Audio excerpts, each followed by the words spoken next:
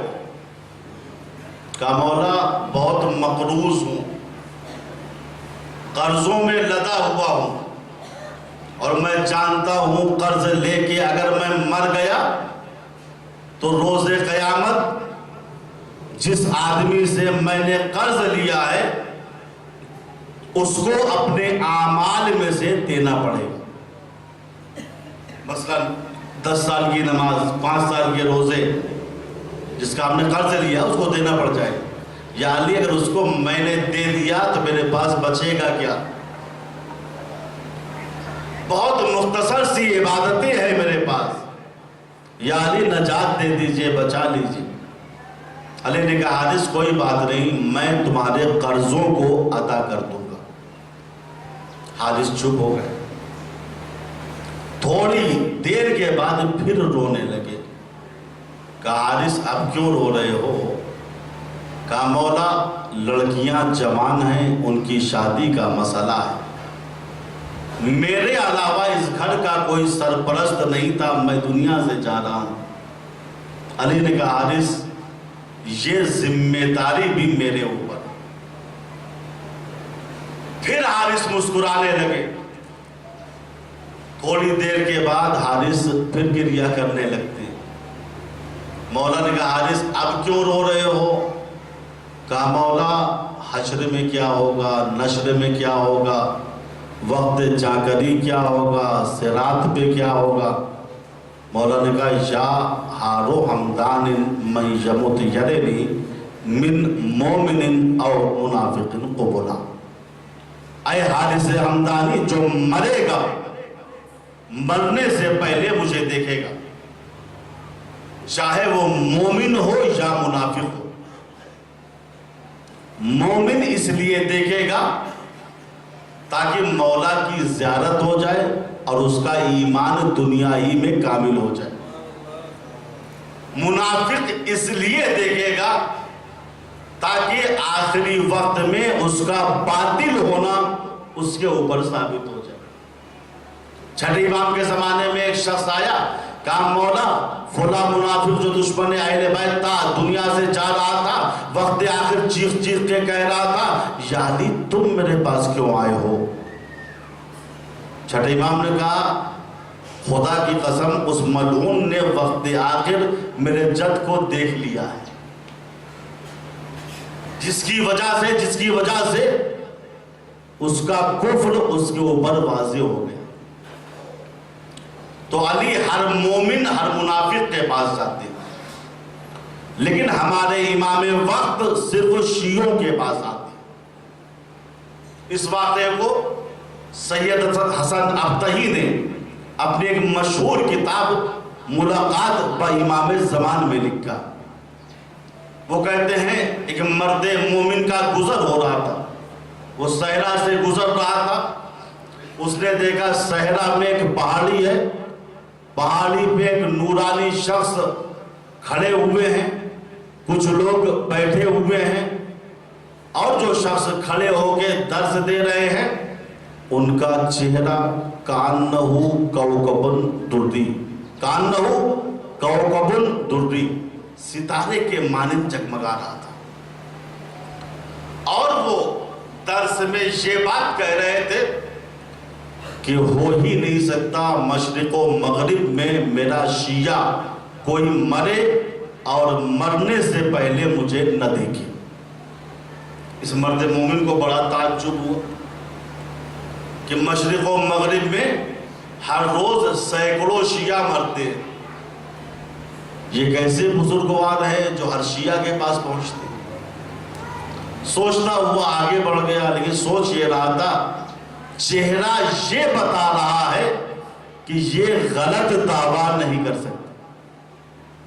چہرہ انسان کی شخصیت کا بتا دیتا ہے، چہرہ بتا دیتا ہے کہ حقیقت میں رضی اللہ کون ہے، لعنت اللہ کون ہے۔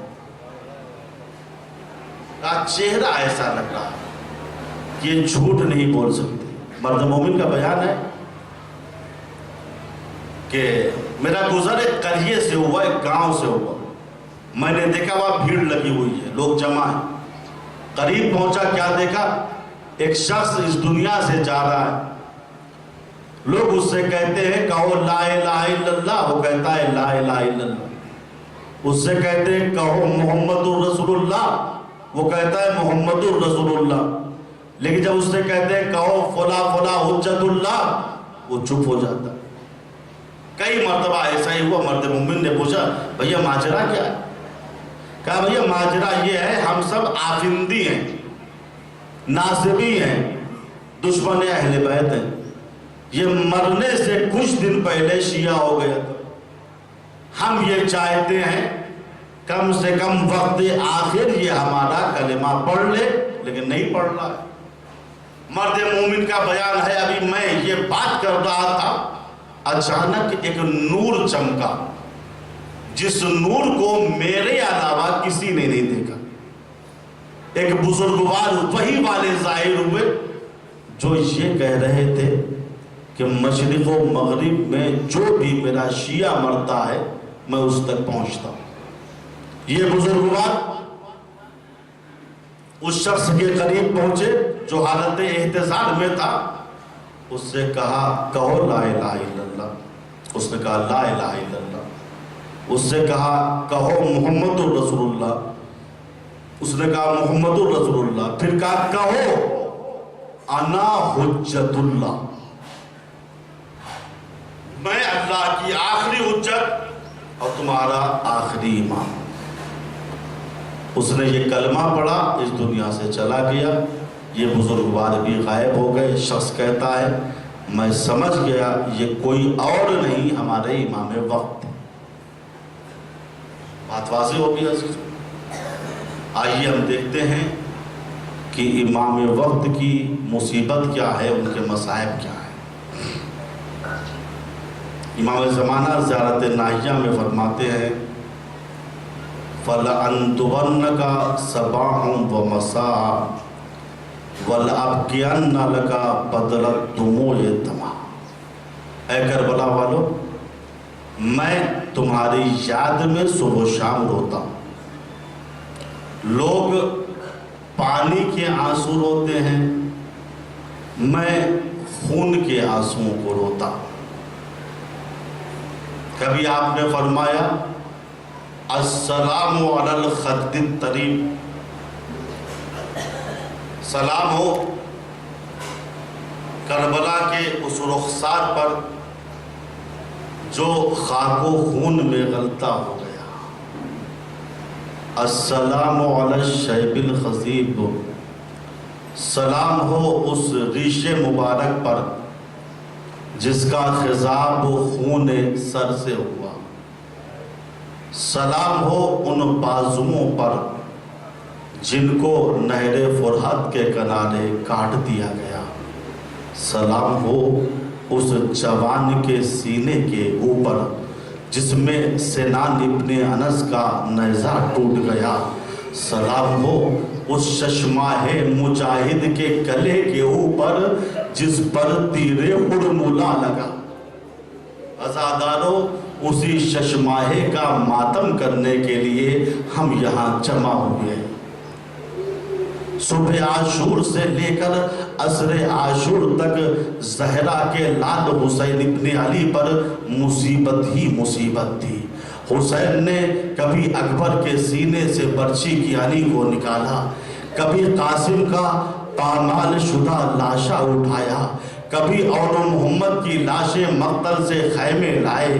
کتنی مصیبتیں زہرا کے لال نے اٹھائی ہیں، لیکن عزادارو کسی مصیبت پر حسین نے اپنے شیعوں کو یاد نہیں کیا۔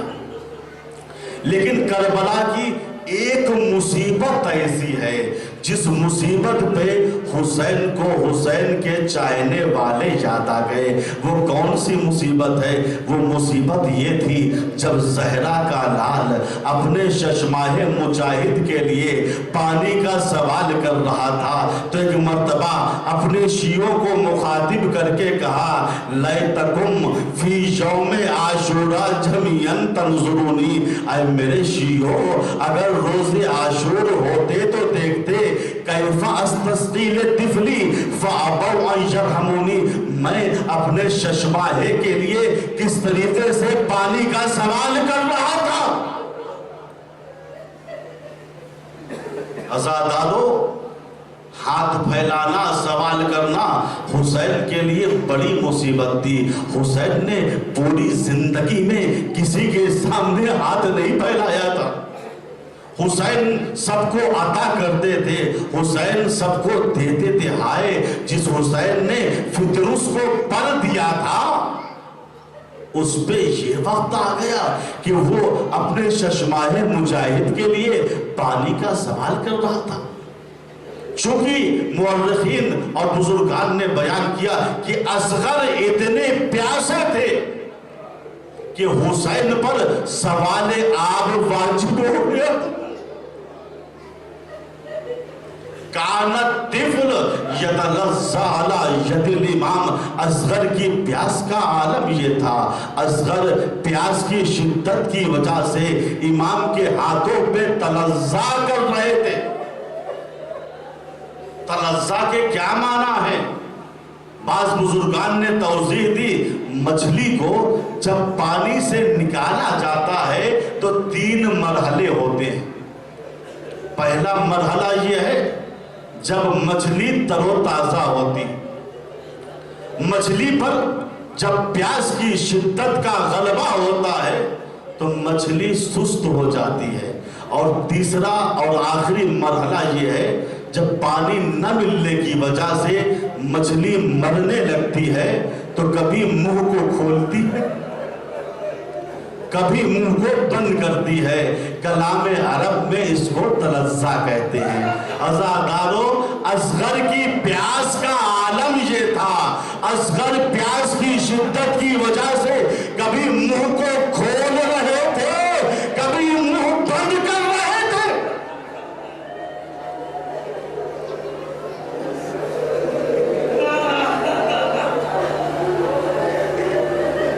ہاں عزادارو، زہرا کا لال کس طریقے سے اپنے ششماہ مجاہد کے لیے پانی کا سوال کرنے مقتل آیا تھا، اس کو مرزا سلامت طبیر اپنے دوبند میں فرماتے ہیں۔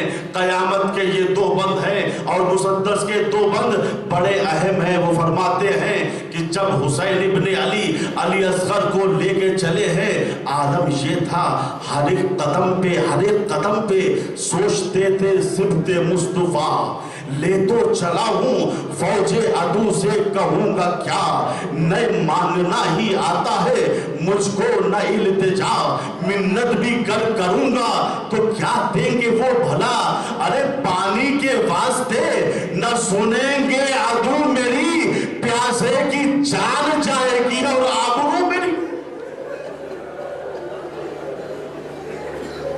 پہنچے قریب فوج تو گھبرا کے رہ گئے،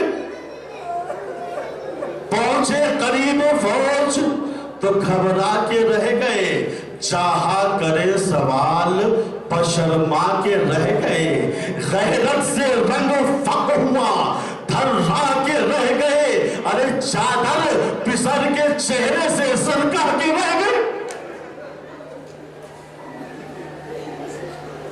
چادر پسر کے چہرے سے سرکا کے رہ گئے، آنکھیں جھکا کے بولے کہ یہ ہم کو لائے ہیں۔ حسین کہ میں خود نہیں آیا، آنکھیں جھکا کے بولے کہ یہ ہم کو لائے ہیں، ارے اصغر تمہارے پاس غرض لے کے آئے ہیں۔ اے فوج اشقیاء، اگر تمہاری نظروں میں حسین خطا کار ہے تو اس 6 مہینے کے بچے نے تو کوئی خطا نہیں کی، اس کی ماں کا شیر بھی خشک خشک ہو گیا ہے، اگر پانی کے چند قطرے اس کے حلقوم میں ٹپکا دو گے تو بہتے ہوئے دریا میں کمی نہیں آئے گی۔ لیکن اللہ نے حسین کی اس مصیبت پہ کسی کو ترس نہ آیا۔ بسر سعد نے آواز دی، اینا ہرملا اختا کلام الحسین۔ ہرملا آگے بڑھا، 3 بھال کا تیر چلے کمان میں جوڑا، علی اصغر کے گلے کو نشانہ بنایا، ایک مرتبہ ہاتھ تھر تھرایا، تیر و کمان زمین پہ گر گئے۔ پھر ہرملا آگے بڑھا، تیر و کمان کو پھر اٹھایا، پھر گروہ علی اصغر کو نشانہ بنایا، پھر ہاتھ تھر تھرایا، تیر و کمان زمین پہ گر گئے۔ بسر سعد نے آواز دی، ہرملا اگر کوئی مجھ سے پوچھتا تھا تیرے لشکر میں سب سے بڑا تیر انداز کون ہے تو میں تیرا نام لیتا تھا۔ آج تجھے کیا ہو گیا ہے؟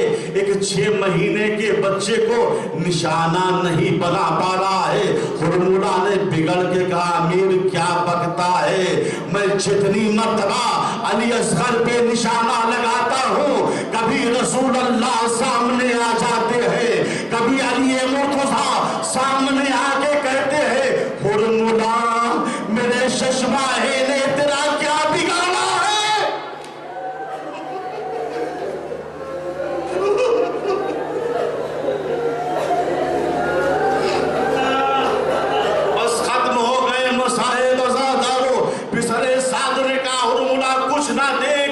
تیر چلا دے، تیر ہرملا فضاؤں میں لہراتا ہوا چلا، علی اصغر کے گلے پہ لگا، فانقلب الصبی علی ید الامام۔ علی اصغر باپ کے ہاتھوں پہ منقلب ہو گئے۔ بس آخری جملہ التماس دعا، روایتیں کہتی ہیں فَذُبِحَ الطِّفْلُ مِنَ الْأُذُنِ إِلَى الْأُذُنِ۔ جب تیر ہرملا علی اصغر کے گلے پہ لگا تو اصغر کا گلا چھیدا نہیں ہے، بلکہ علی اصغر ایک کان سے دوسرے کان تک ذبح ہو گئے۔ صاحبان اولاد ہے، دل تھام کے اس جملے کو سنیے گا، تیر سے گلے میں سوراخ ہوتا ہے، لیکن ہائے جب علی اصغر کے گلے پہ تیر لگا ہے، اصغر کے گلے میں سوراخ نہیں ہوا۔ علی اصغر ایک کان سے دوسرے کان تک ذبح ہو گئے۔ اس کی وجہ بعض علماء نے یہ بیان کی ہے، علی اصغر کا گلا چھوٹا تھا، اس کے مقابلے میں تیر ہرملا بہت بڑا تھا۔ جب چھوٹے سے گلے پر بڑا تیر لگا تو علی اصغر ایک کان سے دوسرے کان تک ذبح۔